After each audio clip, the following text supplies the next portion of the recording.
ನಮಸ್ಕಾರ, ಶುಭೋದಯ ಪ್ರೀತಿಯ ವೀಕ್ಷಕರೆಲ್ಲರಿಗೂ ಸಂಕಲ್ಪ ಸುದ್ದಿ ಕಾರ್ಯಕ್ರಮಕ್ಕೆ ಆತ್ಮೀಯ ಪ್ರೀತಿಯ ಸ್ವಾಗತ ಹೇಳ್ತಾ ಇರೋದು ನನ್ನ ಅನುಷಾ. ಮೊದಲನೇ ಬಾರಿ ಚಾನಲ್ ವೀಕ್ಷಿಸ್ತಿದ್ದೀರಾ ಅಂದ್ರೆ ಈಗಲೇ ನಮ್ಮ ಚಾನೆಲ್ನ ಸಬ್ಸ್ಕ್ರೈಬ್ ಮಾಡಿ, ನಮ್ಮ ವಿಡಿಯೋಸ್ನ ಲೈಕ್ ಮಾಡಿ. ನಿಮ್ಮ ಜೀವನದಲ್ಲಿ ಅನೇಕ ರೀತಿಯಾಗಿರುವಂತಹ ಸಮಸ್ಯೆಗಳು, ತೊಂದರೆಗಳು, ಕಷ್ಟಗಳು ಎಲ್ಲ ರೀತಿ ಪರಿಹಾರ ಮಾಡ್ಕೊಳ್ತಾ ಬಂದಿದ್ದೀವಿ. ಆದ್ರೂ ಕೂಡ ಇರುವ ಒಂದು ಸಮಸ್ಯೆಯಿಂದ ಹೊರಗಡೆ ಬರಕ್ಕಾಗ್ತಿಲ್ಲ ಅಂತಂದ್ರೆ ಖಂಡಿತವಾಗ್ಲೂ ಚಿಂತೆ ಮಾಡ್ಬಿಡಿ. ನೀವು ಮಾಡ್ಬೇಕಾಗಿರುವಂಥದ್ದು ಇಷ್ಟೇ, ಇವತ್ತೇ ಈಗಲೇ ನೀವು ಅಕ್ಷಯ ವೃಕ್ಷವನ್ನ ಬರ್ಮಾಡ್ಕೊಳ್ಬಹುದು. ಇನ್ನು ಸಾಕಷ್ಟು ಜನ ಹೊಸ ವೀಕ್ಷಕರು ಕಾರ್ಯಕ್ರಮನ ವೀಕ್ಷಿಸ್ತಿದ್ದೀರಾ. ಇದ್ರ ಬಗ್ಗೆ ಹೆಚ್ಚಿನ ಮಾಹಿತಿ ನೀವು ಪಡೆದುಕೊಳ್ಬೇಕು ಅಂತಂದ್ರೆ ಸ್ಕ್ರೀನ್ ಮೇಲೆ ನಿಮಗೆ ಸಂಖ್ಯೆಗಳು ಬರ್ತಾ ಇದೆ, ನೇರವಾಗಿ ಕರೆಗಳನ್ನ ಮಾಡಬಹುದು. ಇನ್ನು ಪ್ರತಿಯೊಂದು ವಿಡಿಯೋಸ್ ಅಲ್ಲಿ ಕೂಡ ಸಾಕಷ್ಟು ಉಪಯುಕ್ತವಾಗಿರುವಂತಹ ವಿಚಾರಗಳ ಬಗ್ಗೆ ನಮಗೆ ಸಂಪೂರ್ಣವಾಗಿರುವಂತಹ ಮಾಹಿತಿ, ಮಾರ್ಗದರ್ಶನ ನೀಡುವಂತಹ ಸ್ಪಿರಿಚುವಲ್ ಗುರು ಡಾಕ್ಟರ್ ವಿಷ್ಣುದತ್ತ ಗುರುಜಿ ಅವರಿದ್ದಾರೆ. ಬನ್ನಿ ಗುರುಗಳನ್ನ ಇವತ್ತಿನ ಕಾರ್ಯಕ್ರಮಕ್ಕೆ ಬರ್ಮಾಡ್ಕೊಳ್ಳೋಣ. ನಮಸ್ತೆ ಗುರುಗಳೇ, ಕಾರ್ಯಕ್ರಮಕ್ಕೆ ಭಕ್ತಿಯ ಸ್ವಾಗತ. ಗುರುಗಳ ಕ್ಯಾಲೆಂಡರ್ ನೋಡ್ತಿರುವಾಗ್ಲೇನೆ ಸಾಕಷ್ಟು ವಿಶೇಷವಾಗಿರುವಂಥ ದಿನ ಇವತ್ತು. ಸರ್ವೇ ಸಾಮಾನ್ಯವಾಗಿ ಎಲ್ರಿಗೂ ಗೊತ್ತಿರುವಂಥದ್ದು ಉಪಕರ್ಮ, ಜೊತೆಗೆ ನೂಲು ಹುಣ್ಣಿಮೆ, ರಕ್ಷಾ ಬಂಧನ ಅಂತ ಹೇಳ್ಬೋದು. ಇನ್ನು ಸಂಸ್ಕೃತ ದಿನಾಚರಣೆ ಅಂತ ಕೂಡ ಇತ್ತು. ಸೊ ಒಟ್ಟಾರೆ ಒಂದ್ ರೀತಿ ಪ್ಯಾಕೇಜ್ ಅಂತಾನೆ ಹೇಳ್ಬೋದು ಇವತ್ತು. ಎಲ್ಲೋ ಒಂದು ಕಡೆ ಈ ಅಕ್ಕ ತಂಗಿರು, ಅಣ್ಣ ತಮ್ಮಂದಿದ್ದಾರೆ ಅಂತಂದ್ರೆ ಅವ್ರಿಗೂ ಒಂದು ರೀತಿಯಾಗಿರುವಂಥ ಸಂಭ್ರಮ ಅಂತ. ನೂಲು ಹುಣ್ಣಿಮೆ ಪ್ರಯುಕ್ತ ಆಗಿರ್ಬೋದು, ರಕ್ಷಾ ಬಂಧನ, ಇದೆಲ್ಲದರ ಕುರಿತಾಗಿ ಇವತ್ತಿನ ವಿಡಿಯೋನಲ್ಲಿ ನಮ್ಗೆ ತಿಳಿಸ್ಕೊಡಿ. ಓಂ ವಿಶ್ವಸ್ಮೈ ನಮಃ. ಪ್ರೀತಿಯ ಬಂಧುಗಳೇ, ರಕ್ಷಾಬಂಧನ ಅಲ್ಲೇ ಒಂದು ಅರ್ಥ ಕೊಟ್ಬಿಡುತ್ತೆ ನಮಗೆ. ಬಂಧನ ಅಂದರೆ ಏನು? ಬಂಧಿಸುವುದು. ಯಾರು ಬಂಧಿಸುವುದು?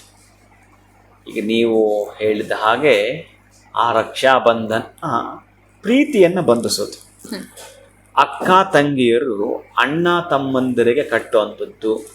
ತವರು ಮನೆಯಲ್ಲಿದ್ದಾಗ ಎಲ್ಲರೂ ಕೂಡ ಆಟ ಆಡಿಕೊಂಡಿದ್ದ ಆ ದಿನಗಳನ್ನು ಯಾವತ್ತೋ ಕೋಪದಿಂದ ಇಬ್ಬರು ಕೂಡ ಮಣ್ಣೆರಚಿಕೊಂಡಿದ್ದು, ಆಟ ಆಡಿದ್ದು, ಬೈಕೊಂಡಿದ್ದು, ಒಂದಷ್ಟು ಖುಷಿಯ ದಿನಗಳನ್ನು ಮೆಲುಕು ಹಾಕುವಂಥದ್ದು, ಸಂತೋಷ ದಿನಗಳನ್ನು ಮೆಲುಕು ಹಾಕುವಂಥದ್ದು, ಹಾಗೆಯೇ ದುಃಖದ ದಿನಗಳನ್ನು ಕೂಡ ಮೆಲುಕು ಹಾಕುವ ಮುಖಾಂತರ ಒಬ್ಬರಿಗೊಬ್ಬರು ಎಂದೋ ಯಾವತ್ತೋ ನಡೆದ ಘಟನಾವಳಿಗಳ ಪಂಚಾಮೃತವನ್ನು ಸವಿಯುವುದೇ ಈ ರಕ್ಷಾಬಂಧನ. ಈ ರಕ್ಷಾಬಂಧನ ಅಂದರೆ ನಮ್ಮನ್ನು ಈ ಪಂಚಭೂತಗಳಿಂದ ರಕ್ಷಣೆ ಮಾಡಿಕೊಳ್ತಕ್ಕಂತಹದ್ದು ಕೂಡ.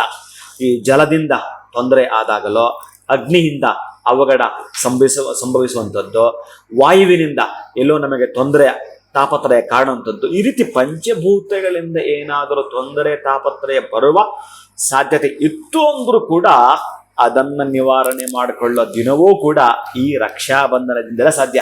ಅದಕ್ಕೇನೆ ಮನೆಗೆ ಕಟ್ಟುವಂಥದ್ದು. ಅದಕ್ಕೆ ಆ ಮನೆ ಕಟ್ಟುವಾಗ ಎಲ್ಲರೂ ಇದೊಂದು ಶ್ಲೋಕ ಹೇಳ್ಕೊಂಡು ಅದನ್ನು ಕಟ್ಟುವಂಥದ್ದು. ಅಥವಾ ಅಣ್ಣನಿಗೆ ತಂಗಿ ಕಟ್ಟುವಾಗ, ಅಕ್ಕ ಅಣ್ಣನ ಕಟ್ಟುವಾಗ, ತಮ್ಮನ ಕಟ್ಟುವಾಗ ಈ ಶ್ಲೋಕವನ್ನು ಹೇಳಿಕೊಂಡು ಕಟ್ಟಿದ್ರೆ ಅದಕ್ಕೊಂದು ಅರ್ಥಬದ್ಧವಾಗಿರುವಂಥದ್ದು.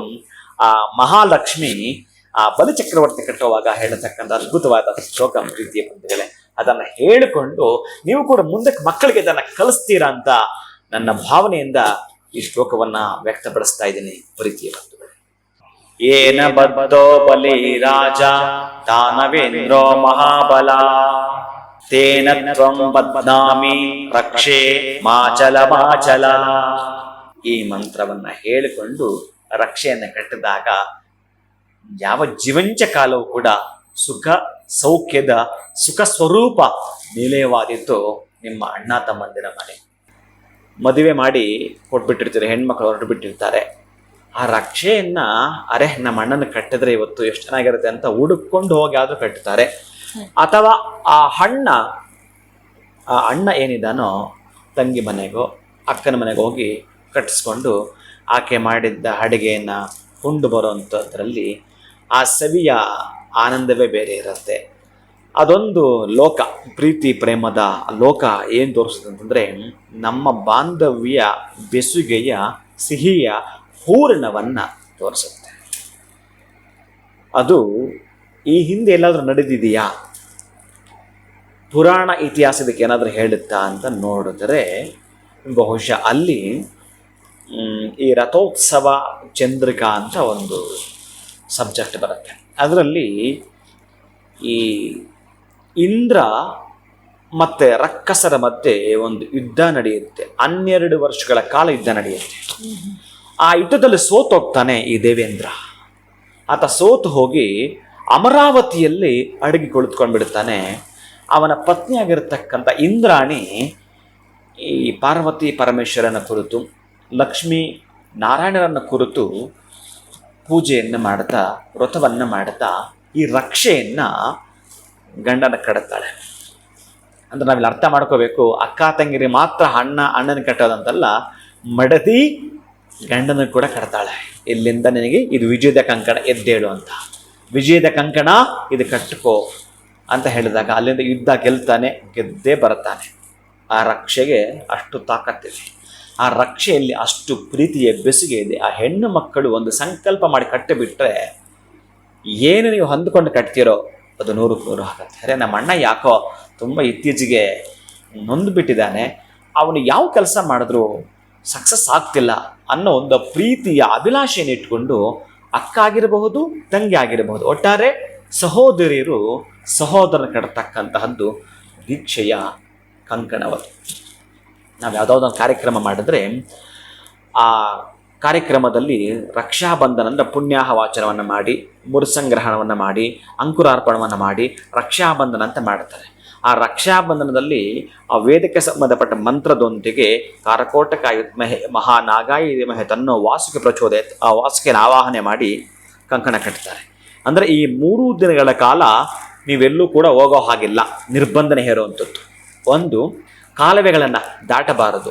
ಎರಡನೆಯದು, ಆಕಸ್ಮಿಕ ನಿಮ್ಮಲ್ಲಿದ್ದ ದುಶ್ಚತೆಗಳು ಈ 3 ದಿನಗಳ ಪರ್ಯಂತ ಏನು ಈ ತ್ರಿದಿನ ಸಂಕಲ್ಪ, ಪಂಚದಿನ ಸಂಕಲ್ಪ, ನವದಿನ ಸಂಕಲ್ಪ ಅಂತ ಏನು ಪೂಜೆ ಮಾಡ್ತಿರ್ತೀವೋ ಆ ಸಂದರ್ಭದಲ್ಲಿ ಕಟ್ಟುನಿಟ್ಟಾಗಿ ಇರಲಿ ಅಂತ ಹೇಳಿ ಆ ರಕ್ಷಣೆ ಕಟ್ಟುವಂಥದ್ದು ಒಂದಾದರೆ, ಇನ್ನು ಈ ಪೂಜಾ ಸಂದರ್ಭದಲ್ಲಿ, ಈ ಪ್ರತಿಷ್ಠಾಪನಾ ಸಂದರ್ಭದಲ್ಲಿ, ಈ ರಥೋತ್ಸವ ಸಂದರ್ಭದಲ್ಲಿ, ಈ ಉತ್ಸವಗಳ ಸಂದರ್ಭದಲ್ಲಿ ಆಕಸ್ಮಿಕ ನಿಮ್ಮ ಹಿರಿಯರು ಅಂದರೆ ನಿಮ್ಮ ಕುಟುಂಬಸ್ಥರು, ನಿಮ್ಮ ಸಂಬಂಧಿಕರು ಯಾರೋ ಹಿರಿಯರು ಹೋಗ್ಬಿಟ್ರೆ ನೀವು ಇಲ್ಲಿಂದ ಹೊರಟು ಬಿಡಬೇಕು, ಇರೋ ಹಾಗಿಲ್ಲ. ಆದರೆ ಈ ಕಂಕಣ ಕಟ್ಕೊಂಡ್ರೆ ಇರಬಹುದು, ಅಲ್ಲಿ ನಿಮಗೆ ಅಂಟಿಲ್ಲ, ಅಂಟು ಮುಟ್ಟು ನಿಮಗೆ ಬರುವುದಿಲ್ಲ. ಹಾಗಾಗಿ ಕಂಕಣವನ್ನು ಕಟ್ಟುತ್ತಾರೆ. ದುಶ್ಚಟಗಳನ್ನು ಬಿಡುವಂಥದ್ದಕ್ಕಾಗಿ ಎಲ್ಲವನ್ನು ಕೂಡ ಸಂಕಲ್ಪ ಮಾಡಿ ಕಂಕಣ ಕಟ್ಟುತ್ತಾರೆ. ಅದು ಒಂದು ರೀತಿಯ ಕಂಕಣ. ಇಲ್ಲಿ ರಾಖಿ ಅಂತ ನೀವು ಕರೆದಾಗ ಅದಕ್ಕೊಂದು ವಿಶೇಷತೆ ಇದೆ, ರಕ್ಷಾಬಂಧನ ಅಂತ ಕರೆದಾಗ ಅದಕ್ಕೊಂದು ವಿಶೇಷತೆ ಇದೆ. ಅಂತಹ ರಕ್ಷಾಬಂಧನವನ್ನು ಇಲ್ಲಿ ಬಲಿಚಕ್ರವರ್ತಿಗೆ ಮಹಾಲಕ್ಷ್ಮಿ ಕೂಡ ಕಟ್ತಾಳೆ. ಅಂದರೆ ಸಹೋದರನ ಭಾವದಿಂದ ಮಹಾಲಕ್ಷ್ಮಿನೇ ಈ ಬಲಿಚಕ್ರವರ್ತಿಗೆ ಕಟ್ಟುವಂಥದ್ದನ್ನು ನಾವು ಕಾಣುತ್ತೇವೆ. ಹಾಗೆ ಇಂದ್ರಾಣಿ ಸಚೀಪುರಂದರಾಭ್ಯಾಂ ನಮಃ, ಆ ಇಂದ್ರಾಣಿ ಇಂದ್ರನಿಗೆ ರಕ್ಷೆಯನ್ನು ಕಟ್ತಾಳೆ. ಅಷ್ಟೇ ಯಾಕೆ, ನೀವು ಮನೆಗೆ ಕೂಡ ರಕ್ಷೆ ಕಟ್ಟಬಹುದು ಈ ದಿನ. ಮನೆಗೆ ಕೂಡ ಅಂದರೆ ನಮ್ಮ ಮನೆಗೆ ಅಹಿತ ದೃಷ್ಟಿ, ನೀಚ ದೃಷ್ಟಿ, ಕ್ರೂರ ದೃಷ್ಟಿ ಯಾವುದೂ ಬೀಳಬಾರದು ಅನ್ನಲಿಕ್ಕೆ, ಈ ವರ್ಷ ನಮಗೇನಾದರೂ ಕೂಡ ತೊಂದರೆ ತಾಪತ್ರೆ ಬರಬಹುದು ಅನ್ನೋ ನೋವಿದ್ರೆ, ಭಯ ಇದ್ದರೆ, ಆತಂಕ ಇದ್ದರೆ ಬರಬಾರದು ಅನ್ನಲಿಕ್ಕೆ ಒಂದು ವಾಚ್ಮ್ಯಾನ್ ಇಟ್ಟಿರ್ತೀವಲ್ಲ, ಒಂದು ಗೇಟಲ್ಲಿ ಯಾರೋ ಒಬ್ಬರನ್ನ ಕಾವಲುಗಾರನ ಇಟ್ಟಿರ್ತೀವಲ್ಲ, ಅದರ 10 ಪಟ್ಟು ನಮ್ಮ ಮನೆಯನ್ನು ಕಾಯುತ್ತೆ. ನೀವು ಮನೆ ಕೂಡ ಬಾಗಿಲಿಗೆ ರಕ್ಷೆಯನ್ನು ಕೂಡ ಕಟ್ಟಬಹುದು. ಇದು ಶಾಸ್ತ್ರ ಸಮ್ಮತವಾಗಿರುವಂಥದ್ದು. ಈ ಗೃಹ ಪ್ರವೇಶದಲ್ಲಿ ನೋಡಿರ್ತೀರಿ, ಮನೆಗೆ ಸೂತ್ರವೇಷ್ಟಿ 3 ದಾರವನ್ನು ಸುತ್ತುತ್ತಾರೆ. ಹಾಗೇನೆ ಇದು ಕೂಡ ಆ ರಕ್ಷೆಯನ್ನು ನೀವು ಮನೆಗೆ ಕಟ್ಟಿದ್ರು ಕೂಡ ಅಷ್ಟೊಂದು ವೈಭವೋಪೇತವಾಗಿ, ಒಟ್ಟಾರೆ ಮನಸ್ಸಿನಲ್ಲಿ ಶುದ್ಧವಾಗಿರ್ತಕ್ಕಂತಹ ಸಂಕಲ್ಪನ ಇಟ್ಟುಕೊಂಡು ಅಕ್ಕ ತಂಗಿ ಅಣ್ಣ ತಮ್ಮನ ಏನು ರಾಖಿಯನ್ನು ಕಟ್ಟುತ್ತೀರೋ ಅದು ಬಹಳ ಶ್ರೇಯಸ್ಸನ್ನು ಉಂಟು ಮಾಡುತ್ತೆ. ಅರೆ ನನ್ನ ತವರು ಮನೆಯವರು ತುಂಬ ಚೆನ್ನಾಗಿ ಬೆಳಿಬೇಕು ಅನ್ನೋ ಖುಷಿಯನ್ನು ಇಟ್ಕೊಂಡು ನಮ್ಮ ಅಣ್ಣನಿಗೆ ಆರೋಗ್ಯ ಕೊಡು, ನಮ್ಮ ಅಣ್ಣನಿಗೆ ಆಯುಷ್ಯ ಕೊಡು, ಮನೆ ಯಾವತ್ತೋ ಬೈಕಲ್ಲಿ ಬಿದ್ದುಬಿಟ್ಟಾವ, ಗಾಡಿಯಿಂದ ತೊಂದರೆ ಆಗ್ಬಿಡುತ್ತವನಿಗೆ, ಆ ಥರ ತೊಂದರೆ ಯಾವತ್ತೂ ಆಗಬಾರದು ನಮ್ಮ ಅಣ್ಣನಿಗೆ ಅನ್ನೋದನ್ನು ಮನಸ್ಸಲ್ಲಿ ಪ್ರೀತಿ ಇಟ್ಕೊಂಡು ಕಟ್ಟಿಬಿಟ್ರೆ ಆ ಅಣ್ಣನಿಗೆ ಏನು ಆಗಲ್ಲ ರೀ, ಆ ತಮ್ಮನಿಗೆ ಏನು ಆಗಲ್ಲ ರೀ. ಆದರೆ ಇವತ್ತು ಕಾಣ್ತಾನೆ ಇಲ್ಲ. ಅಣ್ಣ ಉತ್ತರ ದಿಕ್ಕಿಗೆ, ಅಕ್ಕ ದಕ್ಷಿಣ ದಿಕ್ಕಿಗೆ ಮುಖ ಮಾಡಿಕೊಂಡು ಈ ಸಣ್ಣ ಜಾಗಕ್ಕೆ ಕಿತ್ತಾಡಿಕೊಂಡು ಇನ್ನು ಬೇರೆ ಮನೆಯ ಮಡದಿಯರು ಬಹುಶಃ ಇವನು ಅದನ್ನ ಅನ್ಕೊಂಡ್ರೆ ಅತ್ತಿಗೆಗಾಗಲ್ಲ, ಅತ್ತಿಗೆ ಅನ್ಕೊಂಡ್ರೆ ನಾಲ್ಗೆಗಾಗಲ್ಲ, ಪಾಪ ಆ ಗಂಡಸರು ಏನೂ ಮಾಡೋಕ್ಕಾಗಲ್ಲ, ಬೆಲಿ ಅಂತ ಒದ್ದಾಟ ಮಾಡ್ತಿರ್ತಾರೆ. ಎಲ್ಲಿ ಕಟ್ಟಿಸ್ಕೊಳ್ಬೇಕೋ, ಅದು ಯಾರು ಕಟ್ಟಬೇಕೋ, ಯಾವ ಪ್ರೀತಿಗೆ ಯಾವ ಹೂರಣವನ್ನು ಎಲ್ಲಿ ಹಾಕಬೇಕೋ ಗೊತ್ತಿಲ್ಲದೆ ಒದ್ದಾಟ ಮಾಡ್ತಿರ್ತಾರೆ. ಇದು ರಾಖಿ ಬಂಧನ. ಇದು ರಕ್ಷಾಬಂಧನ ಆಗಿಬಿಟ್ಟಿದೆ. ಆದರೆ ಪ್ರೀತಿಯಿಂದ ದಯವಿಟ್ಟು ನಮ್ಮನ್ನು ನೋಡಿ, ಈ ತರಹದ ಘಟನಾವಳಿಗೆ ಏನಾದ್ರು ಇದ್ದರೆ, ಅಂದರೆ ಈ ಚೇಷ್ಟೆಗಳು ಕುಚೇಷ್ಟೆಗಳು ಇರ್ತಾವಲ್ಲ, ಅದು ತಂಗಿಯಿಂದ ಆಯಿತೋ ಅಥವಾ ಅಣ್ಣನಿಂದ ಆಯಿತೋ ಅತ್ತಗೆ, ಇದೆಲ್ಲ ಕೂಡ ಮರೆತು ಬಿಟ್ಟು ಒಂದು ಪ್ರೀತಿಯ ಬೆಸುಗೆಯನ್ನು ಕೊಡುವ ದಿನ ರೀ ಇದು ರಕ್ಷಾಬಂಧನ. ಅರೆ ಬಿಡು, ಎಲ್ಲರಲ್ಲೂ ಕೂಡ ನಡೀತವೆ, ಎಲ್ರಿಗೂ ಕೋಪ ಮನಸ್ತಾಪ ಇವೆಲ್ಲ ಬಂದೇ ಬರ್ತವೆ, ಅವೆಲ್ಲ ಮರಿಬೇಕು ನಾವು, ಸುಮ್ಮನೆ ಮನಸ್ಸಲ್ಲಿ ಇಟ್ಕೋಬಾರ್ದು ಅಂತ ನೀವು ಮುಂದಕ್ಕೆ ಹೋಗಿ ಕಟ್ತೀರಾ ನೋಡಿ, ಅದು ಖುಷಿಯ ಮೇರು ಪರ್ವತ, ಅದು ಸಂತೋಷದ ಮೇರು ಶಿಖರವಾಗಿರುತ್ತೆ ಪ್ರೀತಿಯ ಬಂಧುಗಳೇ. ಅದನ್ನೆಲ್ಲ ಬಿಟ್ಟುಬಿಡಿ. ಇವತ್ತೇನು ಗೊತ್ತಾ, ರಾತ್ರಿ ಮಲಗಿದವ ಬೆಳಗ್ಗೆ ಎದ್ದೇಳ್ತಾ ಇಲ್ಲ. ಈ ದಿನಗಳಲ್ಲಿ ಅದೆಷ್ಟು ದಿವಸ ಈ ಕೋಪ ಇಟ್ಕೊಳ್ತೀರಿ, ಏನು ಇಟ್ಕೊಳ್ತೀರಿ? ಅವನು ಯಾರೋ ಒಬ್ಬ ಇದ್ದ, ನನ್ನ ಕೋಪನೇ ಬರೋಲ್ಲ ಗುರುಗಳೇ, ಕೋಪನೇ ಬರಲ್ಲ, ವರ್ಷಕ್ಕೆ 2 ಸಲ ಬರುತ್ತೆ. ಓ ಹೌದಾ, ವರ್ಷಕ್ಕೆ 2 ಸಲ ಬರುತ್ತೆ ಗುರುಗಳೇ, 1 ಸಲ ಬಂದು ಕೋಪ 6 ತಿಂಗಳಿರುತ್ತೆ ಅಂದ. ಇನ್ನೇನು ಉಳಿದಿದೆ, ಸಾಕಲ್ಲ, ನಿನ್ನ ನಾಶ ಮಾಡ. ಅದಕ್ಕೆ ನೀವು ಯಾವ ಕೋಪ ಇಟ್ಕೊಂಡಿದ್ದಾರೆ ಗೊತ್ತಿಲ್ಲ. ಅದಕ್ಕಾಗಿ ಅಂತಹ ಕೋಪಗಳನ್ನ ಬಿಟ್ಟು ಆ ಅಣ್ಣ ತಮ್ಮಂದರ ಪ್ರೀತಿಯ ಬೆಸುಗೆಯಲ್ಲಿ ಇರುವಂಥದ್ದು ಇದೆಯಲ್ಲ, ಬಹಳ ಪ್ರೀತಿಯನ್ನು ಹಂಚ್ಕೊಳ್ಳಿ. ನಿಮ್ಮ ನೋವುಗಳಿಗೆ ನಿವಾರಕವಾಗಿರ್ತಕ್ಕಂತಹ ಪರಮೌಷಧ ರೀ, ದಿವ್ಯೌಷಧ ರೀ ಅದು. ಎಲ್ಲರೂ ಕುಟುಂಬಸ್ಥರು 100 ಕಾಲ ಚೆನ್ನಾಗಿ ಬದುಕಿ ಬಾಳಬೇಕು. ಅದಕ್ಕಾಗಿ ಬಂದಿರೋ ಹಬ್ಬವನ್ನು ಖುಷಿಯಾಗಿ ಆಚರಣೆ ಮಾಡಿ, ಸಂತೋಷವಾಗಿ ಆಚರಣೆ ಮಾಡಿ. ಇದು ದೇವಲೋಕದಿಂದಲೂ ಕೂಡ ಬಂದಿದೆ ನನ್ನ ಪ್ರೀತಿಯ ಬಂಧುಗಳೇ. ಇನ್ನು ಯಜ್ಞೋಪವೀತ ಧಾರಣೆ ಅಂತಿದೆ, ಇನ್ನು ಉಪಕರ್ಮ, ರುಗ್ಗು ಮತ್ತು ಯಜು 2 ಉಪಕರ್ಮಗಳು ಇದೇ ದಿನ ಬಂದಿದೆ. ಯಜುರ್ ಉಪಕರ್ಮ, ರುಜುರ್ ಉಪಕರ್ಮ ಅಂತ 2 ಬರ್ತವೆ. ಆ 2 ಉಪಕರ್ಮಗಳು ಇದೇ ದಿನ ಬಂದಿರತಕ್ಕಂತಹದ್ದು ಬಹಳ ವಿಶೇಷ ಪ್ರೀತಿಯ ಬಂಧುಗಳೇ. ಅದಕ್ಕೆ ಯಜ್ಞೋಪವೀತಂ ಪರಮಂ ಪವಿತ್ರಂ ಅನ್ನೋ ಮಂತ್ರ ಏನು ಇದೆಯೋ ಅದನ್ನು ಧಾರಣೆ ಮಾಡುವಾಗ ಒಂದು ವಿಶೇಷತೆ ಹೇಳಿಬಿಡ್ತಾನೆ. ಪ್ರಜಾಪತಿ ಸಹಜಂ ಪುರಸ್ತಾತ್ ಆಯುಷ್ಯಮಗ್ರಿಯಂ ಪ್ರತಿಮುಂಚು ಶುಭ್ರಂ ಯಜ್ಞೋಪವೀತಂ ಬಲಮಸ್ತು ತೇಜ ಅಂತ ಹೇಳ್ತಾನೆ. ಏನಂತಂದರೆ ಪ್ರಜಾಪತಿ ಅಂತಂದರೆ ಇಲ್ಲಿ ಚತುರ್ಮುಖ ಬ್ರಹ್ಮದೇವ ಕೂಡ ಆಗ್ತಾನೆ. ಅಂತಹ ಚತುರ್ಮುಖ ಬ್ರಹ್ಮದೇವ ಅವನೇ ಈ ಸೃಷ್ಟಿಯಲ್ಲಿ ಬಂದಾಗ, ಅವನು ಬಂದಾಗಲೇ ಅವನಿಗೆ ಜನಿವಾರ ಬಿತ್ತು, ಅದು ಯಾರೋ ಮಾಡಿದ್ದಂತಲ್ಲ. ಹಾಗೆ ಅದರ ಏನು ಸಿಗುತ್ತೆ ಅಂತಂದರೆ ಯಶಸ್ಸು ತೇಜಸ್ಸು ಎಲ್ಲ ಸಿಗ್ತಕ್ಕಂತಹದ್ದು ಆ ಉಪಕರ್ಮ ದಿವಸ ಋಷಿಕಾಂಡ ತರ್ಪಣಾದಿಗಳನ್ನು ಮಾಡಿಕೊಳ್ತಾ ಧಾರಣೆ ಮಾಡ್ತಾರೆ. ಮತ್ತೊಂದು ವಿಶೇಷದಲ್ಲಿ ಏನು ಅಂತಂದರೆ, ನೀವು ಪ್ರತಿನಿತ್ಯ ಒಂದು 100 ಗಾಯತ್ರಿ ಮಾಡಿದ್ರೆ ಅದರ 3 ಪಟ್ಟು ಮಾಡಬೇಕು. ಇವತ್ತು ಮಸ್ಟ್ ಅಂಡ್ ಶುಡ್ ಮಾಡಲೇಬೇಕು ನೀವು ಅಷ್ಟೇ. ಯಾರ್ಯಾರು ಆ ಒಂದು ಯಜ್ಞೋಪವೀತ ಧಾರಣೆ ಮಾಡ್ತಿರೋ, 30 ಮಾಡ್ತಿದ್ರಾ ಅದರ 3 ಪಟ್ಟು, ನೀನು 1000 ಮಾಡ್ತಿದ್ಯಾ ಅದರ 3 ಪಟ್ಟು ಮಾಡಬೇಕು ಇವತ್ತು. ಈ ದಿನ ಅಂತಹ ಸಂಸ್ಕಾರಯುತವಾಗಿರ್ತಕ್ಕಂತಹ ಸಂಸ್ಕಾರದ ದಿನಾಚರಣೆ ಕೂಡ, ಅಂದರೆ ಸಂಸ್ಕೃತ ದಿನಾಚರಣೆ ಕೂಡ. ಎಲ್ಲದಕ್ಕೂ ಕೂಡ ಒಂದೊಂದು ಅರ್ಥವನ್ನು ನಮ್ಮ ಹಿರಿಯರು ಕೊಟ್ಕೊಂಡು ಬಂದಿದ್ದಾರೆ. ಅದಕ್ಕಾಗಿ ಆ ನೂತನ ಯಜ್ಞೋಪವೀತ ಧಾರಣೆ ಮಾಡೋ ದಿವಸ ಆ ಒಂದು ಹಳೆಯ ಯಜ್ಞೋಪವೀತವನ್ನು ವಿಸರ್ಜನೆ ಮಾಡಿ ಮಂತ್ರ ಏನು ಹೇಳಿರ್ತಾರೋ, ಒಟ್ಟಾರೆಯಾಗಿ ಆ ಒಂದು ವಿಶೇಷತೆ ಏನಿದೆಯೋ ಅದು ಬಹಳ ಮುಖ್ಯ ಆಗಿರುತ್ತದೆ. ಆ ಧಾರಣೆ ಮಾಡುವಾಗ ಅಲ್ಲಿ ಈ ಪಾರ್ವತಿ ದೇವಿಯನ್ನು, ಮಹಾಲಕ್ಷ್ಮಿಯನ್ನು, ಸರಸ್ವತಿಯನ್ನು ಬಹಳ ಅಂದರೆ ಈ ಹತ್ತಿಯನ್ನು ತೆಗೆದು ಅವರು ಅದನ್ನು ಮಾಡ್ತಾರೆ.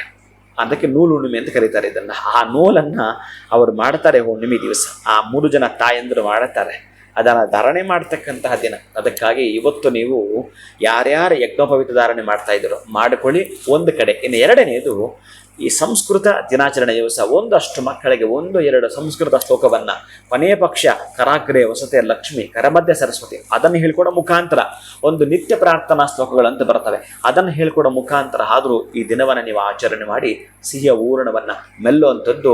ಗೆಜ್ಜೆಯ ವಸ್ತ್ರವನ್ನಾದರೂ ಕೂಡ ಇವತ್ತು ನೀವು ಮನೆಗೆ ತರುವಂಥದ್ದು, ಮನೆಗೆ ಫೋಟೋಗೆ ಹಾಕ್ತಕ್ಕಂತಹದ್ದು, ಯಾರಿಗಾದರೂ ದಾನ ಮಾಡತಕ್ಕಂಥದ್ದು. ಇನ್ನು ನೀವೇನಾದರೂ ಯಜ್ಞೋಪವೀತವನ್ನೇ ಒಂದಷ್ಟು ತಾಂಬೂಲ ದಕ್ಷಿಣೆಯೊಂದಿಗೆ ದಾನ ಮಾಡ್ತೀನಿ ಅಂತಂದರೆ ಪರಮ ಪವಿತ್ರವಾಗಿರತಕ್ಕಂಥ ಪದವಿಯನ್ನು ಪಡೆದುಕೊಳ್ತೀರಿ. ಪರಮ ಪವಿತ್ರವಾಗಿರತಕ್ಕಂತಹದ್ದು. ನೀವಿಲ್ಲಿ ಬ್ರಹ್ಮ, ಸರಸ್ವತಿ, ಲಕ್ಷ್ಮೀ ನಾರಾಯಣ, ಉಮಾಮಹೇಶ್ವರ ಈ 3 ಜನಕ್ಕೆ ನೀವು ವಿಶೇಷವಾಗಿ ಆ ಯಜ್ಞೋಪವೀತ ಧಾರಣೆ ಮಾಡಿದಷ್ಟೇ ಪುಣ್ಯ ಫಲವನ್ನು ಇವತ್ತು ನಿಮ್ಮ ಖಾತೆಗೆ ಹಾಕ್ಕೊಳ್ತಕ್ಕಂಥ ದಿನ. ಅಂತಹ ಸುಸಂಸ್ಕೃತವಾಗಿರತಕ್ಕಂತಹ ದಿನದಲ್ಲಿ ಒಂದಷ್ಟು ಸಂಸ್ಕಾರಯುತವಾಗಿ ನಡ್ಕೊಂಡ್ರೆ ಈ ದಿನದಲ್ಲಿ ವರ್ಷದ ಎಲ್ಲ ದಿನದಲ್ಲೂ ಕೂಡ ನೀವು ಅಂತಹ ಒಳ್ಳೆಯದನ್ನು ಮಾಡಿಕೊಂಡಾಗೆ, ಒಳ್ಳೆಯದನ್ನು ಕಲಿತಾಗೆ ಪ್ರೀತಿಯ ಬಂಧುಗಳೇ. ಖಂಡಿತವಾಗ್ಲೂ ಗುರುಗಳೇ, ಒಂದ್ ರೀತಿ ವಿಶೇಷವಾಗಿರುವಂತಹ ದಿನ ಇವತ್ತು ಅಂತಾನೆ ಹೇಳ್ಬೋದು. ಜೊತೆನಲ್ಲಿ ಯಾವುದೇ ರೀತಿಯಾಗಿರುವಂತ ಮನಸ್ತಾಪ, ಕೋಪ, ಜಗಳ ಇದ್ರೆ ಅದನ್ನೆಲ್ಲ ಪಕ್ಕಕ್ಕಿಟ್ಟು ಇವತ್ತು ಅಣ್ಣ ತಂಗಂದಿರ ಒಂದು ಸಂಬಂಧ ಬೆಸೆಯುವಂತ ಒಂದು ಹಬ್ಬ ರಕ್ಷಾ ಬಂಧನದ ಕುರಿತಾಗಿ ನಮ್ಗೆ ತಿಳಿಸ್ಕೊಟ್ರಿ. ಜೊತೆಗೆ ಈ ಉಪಕರ್ಮ, ನೂಲ್ ಹುಣ್ಣಿಮೆ ಕುರಿತಾಗಿ, ಇನ್ನು ಸಂಸ್ಕೃತಿಯ ದಿನಾಚರಣೆ ಎಂದು ಅಟ್ಲೀಸ್ಟ್ ಮಕ್ಕಳಿಗೆ ಒಂದು ಶ್ಲೋಕ ಸುಲಭವಾಗಿ ಹೇಳುವಂತದ್ನಾದ್ರೂ ಹೇಳ್ಕೊಡಿ ಅನ್ನೋದ್ರ ಬಗ್ಗೆ ತಿಳಿಸ್ಕೊಟ್ಟಿದ್ದೀರಾ. ಈ ದಿನ ಏನ್ ಮಾಡ್ಲೇಬೇಕು ಇದೆಲ್ಲದ್ರ ಬಗ್ಗೆ ನಮ್ಮ ವೀಕ್ಷಕರಿಗೆ ತಿಳಿಸ್ಕೊಟ್ಟಿದ್ದಕ್ಕೆ ಧನ್ಯವಾದಗಳು ತಮಗೆ. ನಮಸ್ಕಾರ. ಹರೇ ಶ್ರೀನಿವಾಸ. ಈ ದಿನ ಏನೆಲ್ಲ ವಿಶೇಷತೆಗಳಿದೆ, ಈ ದಿನವನ್ನ ನೀವು ಹೇಗೆ ಬಳಸ್ಕೊಳ್ಬೇಕು ಅನ್ನೋದ್ರ ಮಾಹಿತಿಯನ್ನ ಸಂಪೂರ್ಣವಾಗಿ ಗುರುಗಳು ತಿಳಿಸ್ಕೊಟ್ಟಿದ್ದಾರೆ. ವಿಡಿಯೋನ ಮುಗಿಸುವಂತಹ ಸಮಯ ಆಗಿದೆ. ನಮಸ್ಕಾರ.